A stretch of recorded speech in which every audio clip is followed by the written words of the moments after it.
Okay, dear students, today we will study coordinate geometry, and this is the second session of coordinate geometry. So I'll begin with a quick recap of the concepts that we've covered so far, and then we'll solve more questions based on the concepts discussed, and we'll also discuss a few more concepts apart from what we discussed in the previous session. So let's get started. So in the last session, we had seen what a two-dimensional xy plane is. So in the two-dimensional xy plane, you have an x-axis, you have a y-axis. Okay. So at the center, you have the origin, which has coordinates 0, 0. Now, why 0, 0, why two coordinates are given? It is because, let's say in this two-dimensional plane, you have any point AB or xy. In order to reach this point, you need to travel some distance in the horizontal and some distance in the vertical. The distance that you travel in the horizontal is called the x coordinate, and the distance that you travel in the vertical, that is in the y-axis, is called your y coordinate. Okay, so you can say that AB or xy is basically the address of a point in a two-dimensional plane. So let's say point A is there, AB is the address of this point A. Okay, now this plane, xy plane, can be divided into four parts called four quadrants. So first quadrant, second quadrant, third quadrant, and fourth quadrant. Now, depending upon which quadrant a point lies, the sign of A and B, or the x coordinate and the y coordinate, would vary, right? Say for example, in the first quadrant, this one is the first quadrant, and as we move in the anti-clockwise manner, we move from first quadrant to second to third to fourth quadrant. In the very first quadrant, the sign of A and B, that is the first and the second coordinates, that is x and y coordinates, both are positive. In the second quadrant, the x coordinate is negative, but the y coordinate is positive. How does that happen? Because in order to reach any point in the second quadrant, you would need to move toward the left on the x-axis, and as we move toward the left on the x-axis, the values keep getting smaller, right? So starting from 0, -1, -2, -3, -4, -5, the values are becoming smaller and they're all negative. So in the second quadrant, the x coordinate is negative, but the y coordinate is going to be positive. Why? Because in order to reach this point, we need to move vertically upward. So all the values in the y-axis, when we move from the origin to a point which is vertically upward, would be a positive value. And that's why, with the same logic, in the third quadrant, the x and y coordinates both are going to be negative, because in order to reach any point in the third quadrant, you would need to move leftward in the horizontal x-axis and downward in the vertical y-axis. So as we move toward the left, the value becomes negative. As we move down, the value again becomes negative, and that's why x and y coordinates both would have a negative sign. In the fourth quadrant, what would be the sign of x and y coordinates? Make a guess. So towards, in order to reach this point, we would move rightward in the horizontal x-axis. That's why the x coordinate is positive. But in order to reach the y coordinate, we would move vertically downward, and that's why the y coordinate is negative. So just to summarize, the sign convention of x and y coordinates. So in the first quadrant, both are positive. In the second quadrant, x is negative but y is positive. In the third quadrant, both are negative, and in the fourth quadrant, x is positive but y is negative. So this is basically the sign convention of points in 4 different quadrants. Now, the second concept that we had studied was that of a line. And line is joined by connecting at least 2 points. So let's say this is line AB, where the coordinates or the addresses of point A and B are x1, y1 and x2, y2. Now, with this information, we would have knowledge to lot of other information.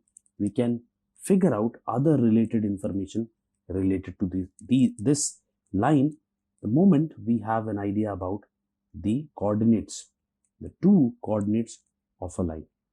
Now, what all things we can figure out? One, we can figure out the distance between the 2 points, and the distance is given by x1 minus x2 whole square plus y1 minus y2 whole square and under root of it.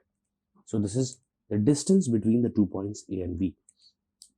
Now the slope, which is nothing but the inclination of a line, is called the slope given by m, is basically nothing but the measure of tan theta.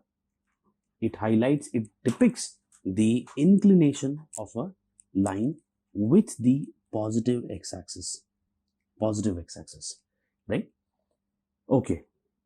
Also, if we know 2 points of a line, then the slope is given by, m is given by y2 minus y1 upon x2 minus x1, which is also same as y1 minus y2 upon x1 minus x2. Both would give you the same answer. Okay, so this is the slope of a line, which is nothing but the inclination of the line with respect to the positive x-axis. Okay, now speaking of slope, there are 2 important conditions that we should know. One, when 2 lines, let's say 2 lines are parallel to each other, in that case, their slopes m1 and m2 both would be equal, and very naturally so, because if 2 lines are parallel to each other, their inclination would also be same. Their angle theta with the positive x-axis would also be same. In that case, m1 would be equal to m2. And in case where 2 lines are perpendicular to each other, in that case, their slopes m1 and m2, if you multiply them, they would give you a value of minus 1. So m1, m2 is equal to minus 1 in case of perpendicular lines, and in case of parallel lines, m1 is equal to m2. These are important results. Now, since we've started speaking about line, now the next question that pops in our head is, what is the equation of line? How can we determine the equation of line? So the next step is to find out the equation of line. So there are 2 important equations that we'll be studying.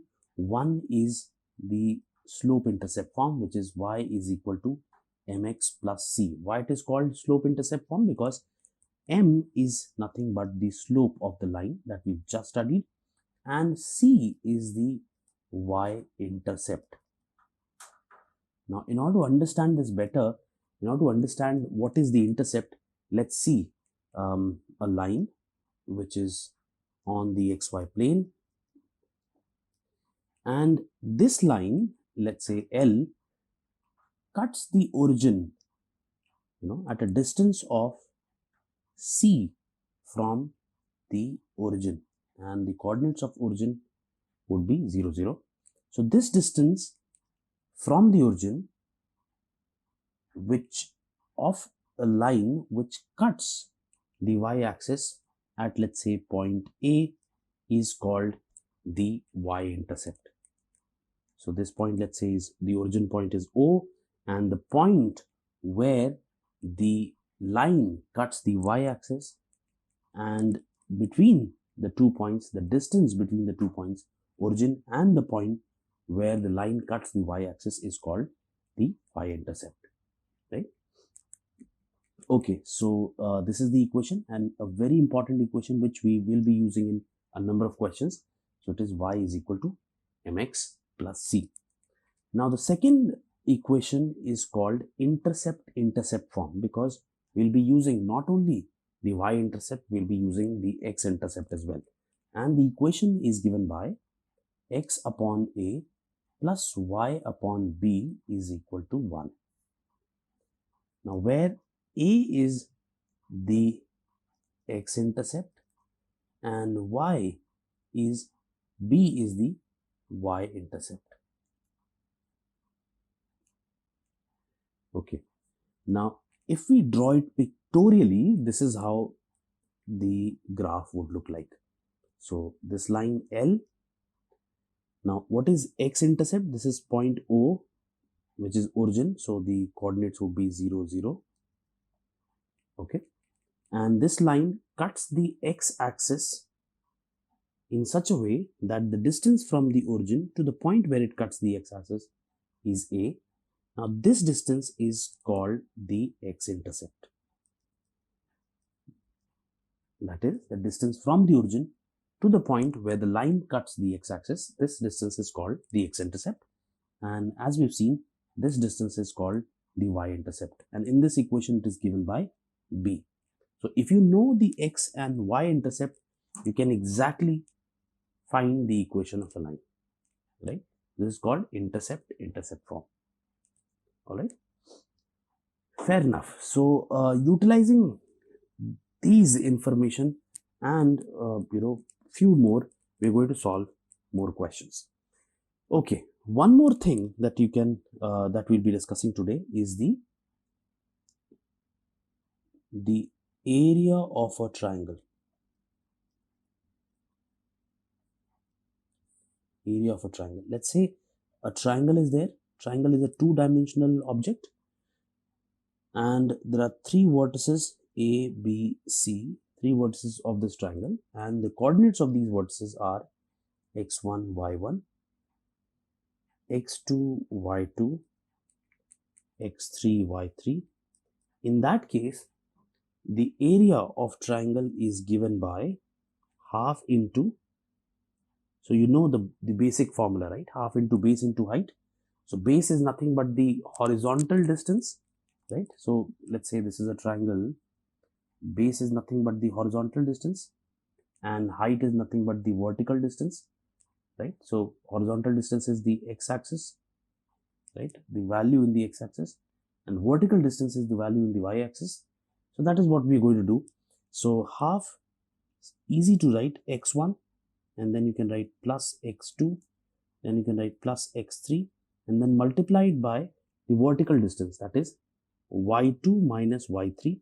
Easy to remember, x1 and then y2 and then y3 and then x2 into y2 minus y3, sorry, y3 minus y1, because 2 is there and then you have 3 and then you have 1, and then x3 into y1 minus y2.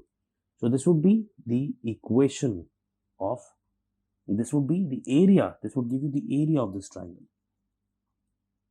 right? Easy to remember, half into base into height, right?